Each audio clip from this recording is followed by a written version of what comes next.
e meninas. Então, o que a gente vai falar agora é sobre um assunto que tem caído muito nas provas, gente. É sobre variação linguística. Tem caído muito nas provas. É porque, o que acontece, gente? As tendências dos concursos é acompanhar a evolução da sociedade, entendeu? Então, assim, a gramática antigamente, as provas de português, elas tinham uma tendência a cobrar a gramática normativa dissociada da realidade. Era pegar uma frase solta, mas a sociedade vai evoluindo e junto com ela também a forma de se cobrar questões. Então, tem caído variação linguística e tem gente, às vezes, que nem sabe do que se trata. Então, eu estou aqui para justamente te dar esse norte, para te ajudar a entender de maneira simples, para que você consiga, né, alcançar seus objetivos. Então, vamos lá. Gente, o que são variações linguísticas? Variações linguísticas são mudanças na língua. O que é a língua? A língua é o nosso código de expressão. É por meio da onde a gente se comunica. E essa comunicação ela é feita por meio de códigos, né? Eles são códigos combinados que vai fazer um sentido para nós. E aí, entre nós, a gente começa a trocar esses códigos de maneira que se estabeleçam comunicações, tá? E nós temos, assim, vários tipos de variações, de mudanças, que né, esse ramo da linguística ele começou a estudar a língua na sua manifestação. E se observou que a língua ela é viva, gente. Como assim, ô Renata, prof, a língua é viva? Como assim? Me explica esse negócio da língua viva. É no sentido de quê? Por exemplo, eu tinha essa noção, essa impressão de que, tipo assim, até por conta da gramática, das normas, antes de estudar, né, mesmo a linguagem, a linguística e a língua na sua manifestação, eu achava que a língua era estática, que bastava nós estudarmos a gramática e falar conforme a gramática, que pronto, todos os nossos problemas estariam resolvidos. Mas ao estudar a língua na sua manifestação, eu percebi que a língua, na verdade, deixa eu só levantar um pouquinho o celular, que a língua, na verdade, ela é um organismo vivo, que vai mudando com o tempo, com as circunstâncias, com o lugar, com a idade, com a escolaridade, ela vai mudando, tem infinitas variações, mudanças, gente. Então ela vai se adaptando, ela vai se moldando às diversas situações. Então, assim, por mais que a gente fale, por exemplo, o português, por mais que nós falemos o português, dentro do português há inúmeras línguas. Você sabia disso? Eu não sabia, gente. Então, mas eu tô aqui para contar para você. Então, a gente vai falar sobre quais são os tipos de variações linguísticas. Então, primeiramente, gente, eu tenho pânico de palavras, professora, novas, palavras difíceis. Calma, fica calmo, gente. Vamos fazer, não fica preocupado em memorizar, não. Vamos fazer por associações. Vamos associar, que vai dar certo. Primeiramente, nós temos as variações diacrônicas. Olha aqui, ó. Diacrônicas. Tá vendo? E o que são variações diacrônicas? Olha, você já ouviu falar naquele deus grego, Cronos? Então, é o deus do quê? Do tempo. Então, cronômetro. Se lembra dessa palavra? Cronômetro? Então, toda vez que eu vir essa partícula aqui, ó, crônico, a gente sabe que tem a ver com o tempo. Então, diacrônico são mudanças através do tempo. E uma das mudanças que eu trouxe para vocês aqui é a mudança o quê? Fonética. É a mudança de som. Aí a gente vai ter aqui, ó, vossa mercê, vós me ser, você e ser. Gente, aí você vê, vossa mercê era o que? Um pronome de tratamento. Para quê? Como é que ele era usado antigamente? Vamos supor, quando você não tinha intimidade com a pessoa, né? E aí você tinha que usar um pronome de tratamento. você tinha que usar um pronome de tratamento, o que você fazia? Você usava o vossa mercê, né? Então, o tu era mais para quando você tinha mais intimidade, quando era sua mãe, a sua tia. O vossa mercê era um pronome de tratamento, igual vossa majestade. Sendo que, por exemplo, aí vossa majestade... Ah, mas prof, vossa majestade não virou vossa, sei lá, vó magê, não, sabe? Não mudou. Mas vossa mercê virou você, mas vossa majestade não mudou, vossa... Mas você, por exemplo, gente, a língua ela é viva de acordo com o uso. Quanto mais você mexe nela, mais ela se movimenta também. Você acha que as pessoas falavam mais com reis ou com o comerciante, que era com quem você usava esse pronome de tratamento vossa mercê? Com os comerciantes. Então, usando muito e tendo que se comunicar rápido, que já, esse negócio de rapidez já não é de agora não, tá? Essa coisa de, quero me comunicar rápido, falar rápido. Isso aí, ó, já vem de longas datas, ó, lá do século XVIII, XIX, XVII. Então, as pessoas, para economizar, vossa mercê está muito longe, vós mercê, você... E agora, gente, é ser. Você vai lá? Você tá me ouvindo? Pode ser que um dia, esse ser, seja incorporado na gramática normativa e passe a ser norma. Quem disse que não? Porque, na verdade, a mudança na gramática, ela ocorre também, mas é mais lenta do que na fala. Então, a gente vai falando, vai mudando, às vezes as coisas se perpetuam, e aí sim é incorporado, são incorporadas, mas tem coisas que vão, né, a gente vai falando naquele momento, depois passa, né, e aí não é incorporado. Nós também temos, gente, olha só, as mudanças também diacrônicas, também através do tempo, mas gráficas, ou seja, na escrita. Gente, essa mudança aqui, ó, você tá vendo que aqui tem um trema e aqui não tem? Gente, eu peguei o trema. Eu não quero falar midade, que eu acho que não vem ao caso. Mas eu peguei, gente, o trema, gente. Eu peguei o trema como regra, tá? Que eu tinha que colocar, porque eu me lembro, inclusive, que tinha uma nota de 50 cruzeiros. Não fala midade, vou dar na tua... Não fala sair da minha casa. Vai dar na tua casa, que eu moro longe. 50 cruzeiros, mas não fica pesquisando aí no Google que ano foi isso, não. Mas tinha 50 cruzeiros, eu me lembro na nota que tinha o trema. Eu lembro. Ai, gente. Enfim, eu peguei essa mudança diacrônica gráfica, que é a mudança através do tempo na escrita. Muito bem, gente. E também nós temos, ainda falando de mudança diacrônica, a mudança diacrônica semântica, gente. Olha aqui. A mudança diacrônica semântica. Mas, prof, o que é isso, semântica? Sabe, prof, que eu tenho pavor de palavra difícil, prof. Calma, semântica significa significado dela, o que ela significa. Então, quando eu falo de mudança diacrônica, ou seja, mudança do tempo, através do tempo, do significado. Por exemplo, gente, rapariga. Essa mudança aqui eu posso garantir pra vocês que eu não peguei, não. Tá? Senão você já vai falar que eu tenho 100, 200 anos, pelo amor de Deus. Também não chega tanto, não, tá? Novinho eu não sou, já assumo. Mas também você falar que eu peguei essa mudança aqui também, aí já é demais, eu não posso assumir isso daí. Enfim, rapariga, o que acontece? Vieram os colonos pra cá, né?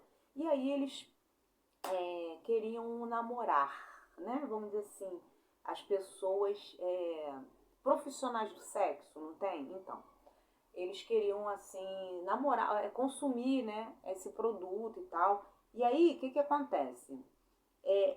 Contratar esses serviços. Consumir esse produto, não. Contratar esses serviços de profissionais do sexo. E aí, o que acontece?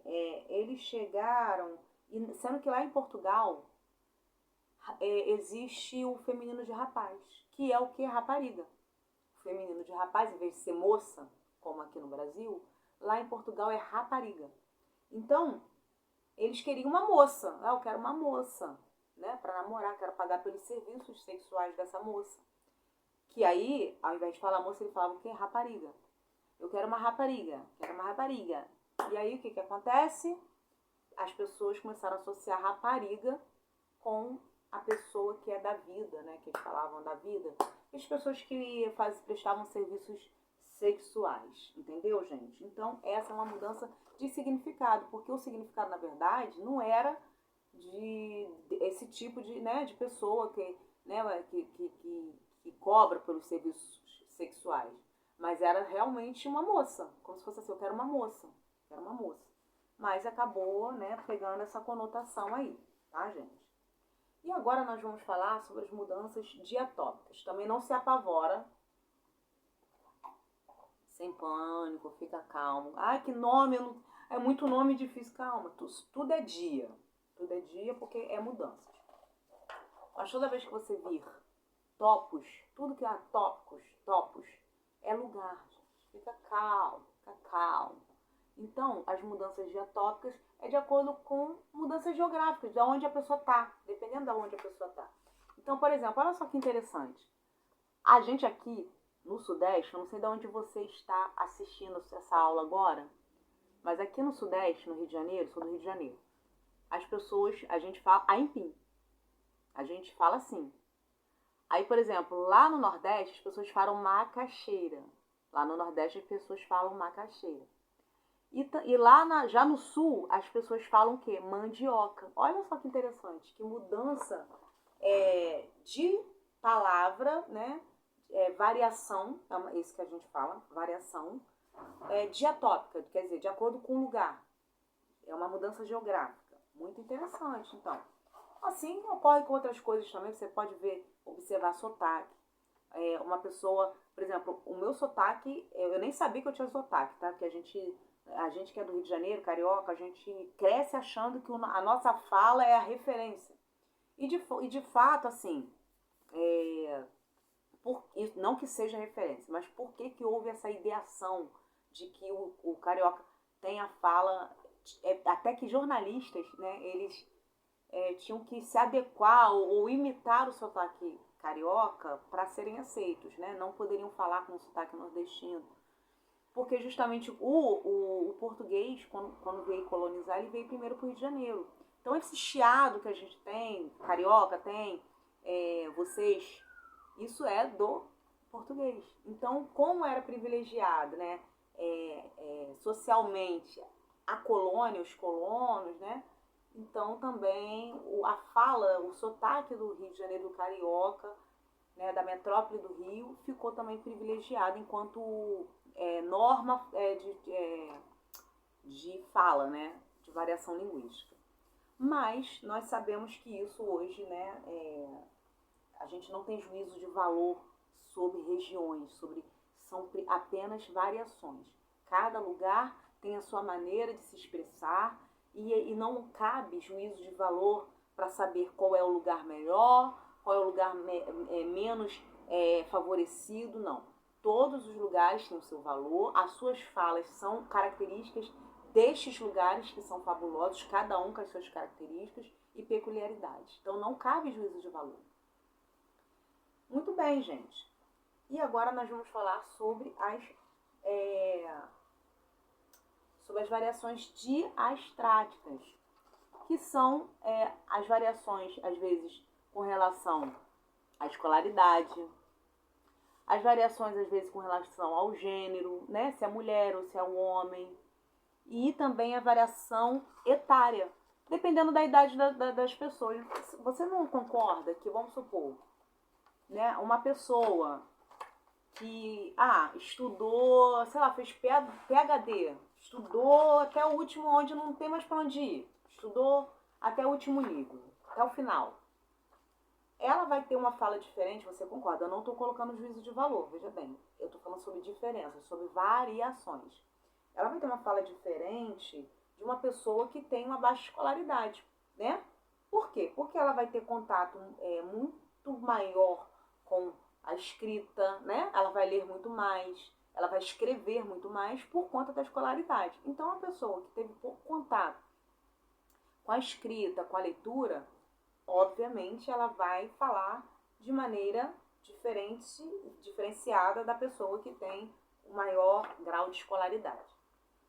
A mesma coisa gênero, gente. Às vezes a mulher, né, com licença. Às vezes a mulher ela tem uma certa forma de falar, né? Por exemplo, quer ver uma coisa? Eu não sei se isso é fidedigno, eu nunca fiz um estudo empírico, mas que a mulher, ela fala fazer xixi. Ah, eu vou fazer xixi. E o homem fala mijar. Depois vocês me falem se isso é verídico, se é exatamente. Porque parece que é mais grosseiro. E aí essa questão de mijar talvez seja mais assim. Lembra a força masculina, daquela questão de não ser muito finesse. E a mulher, como é mais delicada, vou fazer xixi, vou urinar, né? Então também o gênero traz as suas diferenças, suas variações de acordo com o gênero. E também as variações etárias, de acordo com a idade, né? Às vezes, uma criança falar de uma forma, um idoso, gente, minha avó falava, sério, eu lembro disso, que ela falava pão. Ah, ele é um pão. Quer dizer, um pão quer dizer que é muito bonito, um gato. De repente, hoje em dia como é que fala? Filé? E poxa, é meu peguete, é meu crush. Hoje em dia é o meu crush. Então, tem as variações também de acordo com a idade, com as variações etárias, de acordo com a idade. Muito bem, gente. Então vamos avançar. Então, gente, vamos lá. A gente falou sobre as variações. E também, gente, tem as variações, a gente vai falar sobre quais são as diferenças.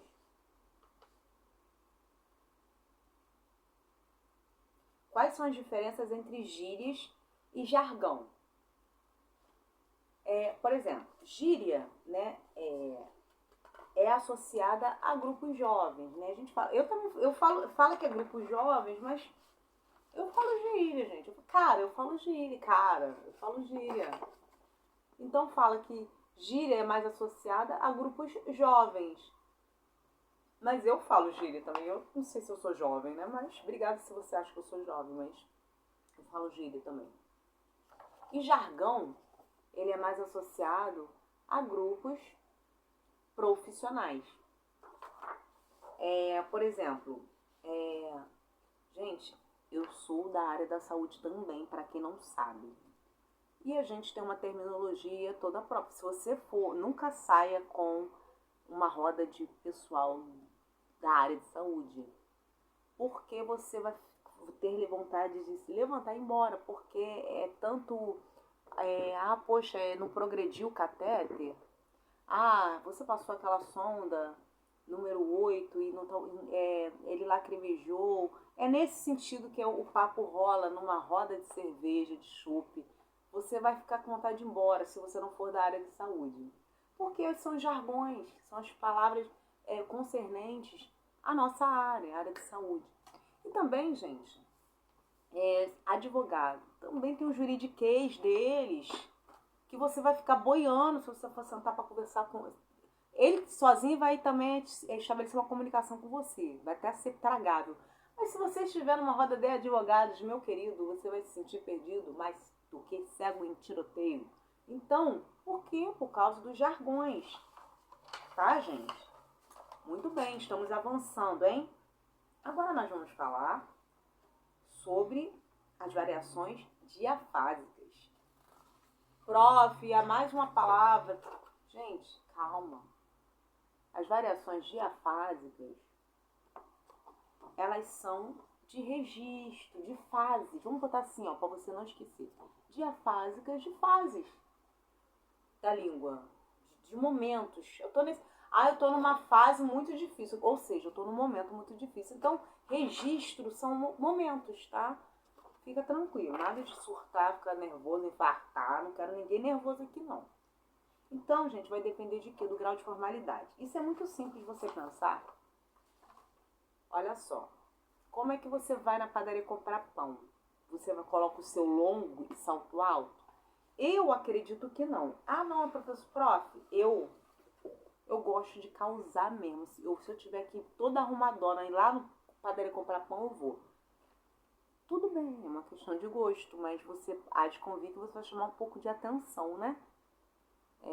De estranheza. Por que vai causar estranheza? Porque não está adequado ao ambiente, né? Tem nada a ver, né? Agora, se você, por exemplo, vou numa formatura, fui convidada para ir para baile de formatura da minha amiga. Aí você chega lá e vai de chinela havaianas, nada contra, porque eu adoro chinela havaianas, mas você vai short e um cropped, porque tá calor. Aí você vai lá pra formatura, pro baile de formatura. Eu não sei nem se vão te olhar com estranheza. Acho que nesse caso não vão deixar você entrar mesmo. Eu acho. Sei. Mas eu acho que não vão deixar. Porque não tá adequado. Geralmente em baile de formatura é gala, né? Você tem que vestir, meu filho, plumas, paetês, brilhos e tudo mais. Tudo que a gente gosta de usar, mas não tem ocasião, tem que usar no dia do baile de formatura. Então, minha querida, se você não bota qualquer roupa pra, em qualquer ocasião, a mesma coisa fala. Olha só, eu quero causar. Gente, eu acho interessante a pessoa que fala, que quer rebuscar palavras para mostrar que tem um vocabulário, né? Eu acho muito bonito. Se ela estiver numa palestra, né, dando palestrando, defendendo sua tese de mestrado, de doutorado, seu trabalho, né, de conclusão de curso, está super adequado, mas às vezes ela está conversando e falando palavras rebuscadas. Ok, muito bem, mas também não está adequado. Por quê? Porque o que importa, gente, é o quê? É a comunicação. Eu sei que você gosta de causar com a sua roupa, mas com a fala, o que acontece? Não vai estabelecer comunicação. E se não há comunicação, a sua fala maravilhosa, linda, ela não foi eficiente. Digamos assim, você é PhD. Você, Rafael, você que está ouvindo aí, vendo o vídeo, você é PhD, você, sei lá, em letras. Você saca tudo da linguagem, você vai falar. Aí você chega lá na comunidade carente, que não teve acesso à escolaridade. E você quer mostrar que você sabe muito da língua. Que você quer falar muito bem, que você... E aí, por que as pessoas vão ficar assim pra você, ó? A sua palestra não valeu de nada. Por quê? Porque você não soube comunicar. Porque uma pessoa que sabe comunicar, ela sabe se adequar a várias formas de registro, entendeu? Um falante que é eficiente, ele sabe se comunicar bem, tanto quanto para níveis de escolaridade elevados, quanto para pessoas de baixa escolaridade, com a mesma eficiência, no sentido de haver comunicação. Então você vai adequar. Se você está falando com uma comunidade mais carente, fale de uma forma que as pessoas compreendam, entendendo qual é o padrão, né, de escolaridade que elas tiveram, para que haja comunicação e você possa agregar valor para elas. Porque esse é o objetivo, né? Quando você vai palestrar, levar algo educativo, é que haja uma comunicação efetiva, né? Que você agregue valor para elas. Se você está agregando valor só para você mesmo, para falar que você sabe falar muito bem. Aliás, eu tinha, gente, essa visão. Quando eu entrei na faculdade de ler, não tem aquela pessoa, ai Deus, ai meu Deus, pessoa, ao concurso. E a primeira coisa que foi quebrada, a barreira, foi essa. Gente, aqui em todo mundo, ó, não existe. Nós somos PhDs, com licença, beber um pouquinho de água. Nós somos PhDs em língua, em linguagem. Todo mundo estudou aqui pra caramba a língua. Mas veja bem, falar de acordo com a norma o tempo todo é algo que só está no plano das ideias. Realizável é irrealizável. Então, você vai falar, se você estiver na sua roda de cerveja lá, tomando teu chopp, tu não vai estar se preocupando em falar, gente, ai, a gente foi lá, né? Tá. Se você estiver dando uma palestra, você não vai falar, então, né, vários seus professores, você defendendo a sua tese, então a gente fez isso aqui, né, gente? Não, você vai falar de uma forma, né, de maneira formal, né? Porque você está ali no registro formal. Então, o falante eficiente, ele sabe se adequar às situações, gente. É simples. Então, senão não tem eficiência na tua fala, tá? Então, você vai se adequar tanto ao ambiente quanto aos interlocutores, para poder você se fazer entender por eles, entendeu? Agora vamos falar, gente, sobre o preconceito linguístico, que é também um assunto muito recorrente. Que ele é baseado o quê? No sistema de valores. Porque o que acontece, gente? A sociedade, ela tem ela tem valores, né? Há juízos de valores sobre diversos aspectos, né, sociais, culturais, né? De dizer que uma classe ela é melhor, a outra é pior, né?